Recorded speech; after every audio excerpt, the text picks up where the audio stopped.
पाली में वंदे गंगा जल संरक्षण जल अभियान के तहत प्रभारी मंत्री जावर सिंह खरा ने पिंजरापुर गौशाला में आयोजित कार्यक्रम में हिस्सा लिया। बताया जा रहा है इस दौरान मंत्री ने गौ माता का पूजन कर उन्हें गुड़ और चारा खिलाया, साथ ही गौशाला का निरीक्षण किया और इसके साथ ही पौधारोपण कर पर्यावरण संरक्षण का संदेश भी दिया गया।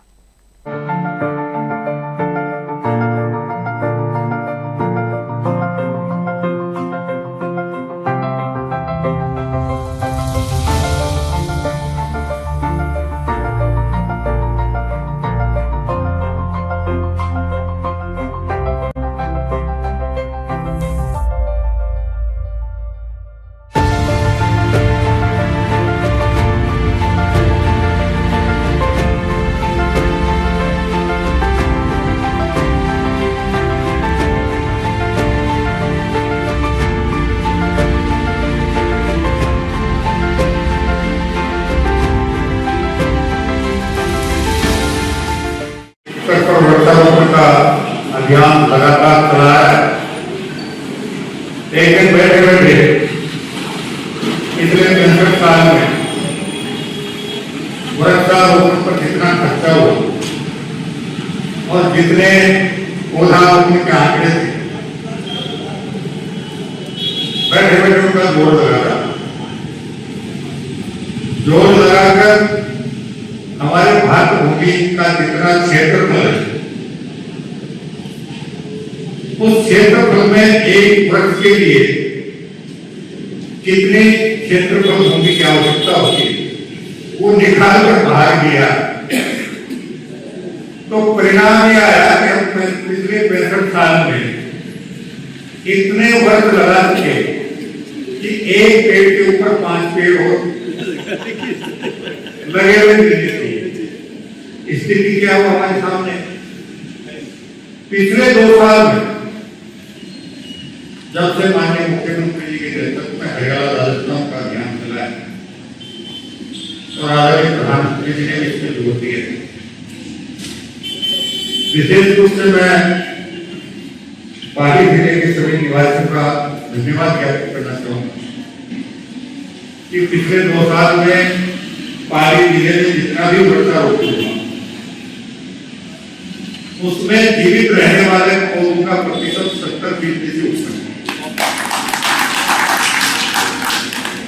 और यही हाल कमोबेश राजस्थान के अन्य हिस्सों का है। और इसी दौर में पिछले साल आदरणीय प्रधानमंत्री जी ने देश की जनता से एक आह्वान किया कि आने वाले भविष्य के लिए, आने वाली पीढ़ियों का भविष्य सुरक्षित करने के लिए देश का प्रत्येक नागरिक, चाहे वो बालक हो, बालिका हो, युवा हो, युवती हो, प्रौढ़ हो, पुत्री हो, एक पेड़ अपनी माता जी के नाम पे हर साल जरूर है और इसका प्रभाव भी होगा। बहुत से लोग हर साल अपनी माता जी के समर्पित पौधारोपण भी कर रहे हैं, लेकिन मुझे ये कहने में कहीं कोई संकोच नहीं है कि आज भी अपनी माता जी के नाम वृक्षारोपण करने वाले किसान लोग प्रधानमंत्री जी ने जिस मंशा से बात कही थी उस मंशा को समझने में विफल रहे। प्रधानमंत्री जी का मंशा ये थी कि जब हम हमारी माता जी की याद में कोई पेड़ लगाएं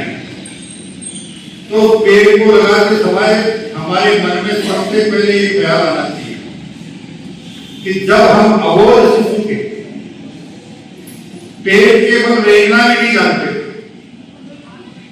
उस स्थिति में हमारी माता जी ने हमारी किस प्रकार लालन पालन किया, किस प्रकार देख रेख की, वो भाव हमारे मन में जागृत होनी चाहिए कि कैसे उन्होंने हमें पेड़ के बल रेंगने सिखाने के बाद अंगुली पकड़कर लड़खड़ाते हुए उनसे चलना सिखाया, फिर आगे बढ़ना सिखाया। वैसे ही माता जी की याद में जो वृक्षारोपण करें, अपने उस शिशु काल को याद करते हुए ये मानकर चले कि ये मेरा शिशु अवस्था है और मेरी माता जी ने मेरा इस प्रकार लालन पालन करके मुझे बड़ा किया, वैसे ही मैं इस पौधे को वृक्ष के रूप में परिणित होने तक इसका लालन पालन करूंगा, इसकी देख रेख करूंगा। अपनी माता जी की याद में पौधारोपण करना सही मायने में सफल हो पाएगी। तो मैं उम्मीद करूंगा कि सरकार के इस कार्यक्रम में जल संरक्षण से लेकर स्वच्छ संरक्षण तक आप सबका निश्चित रूप से सहयोग मिलेगा और हम आने वाले भविष्य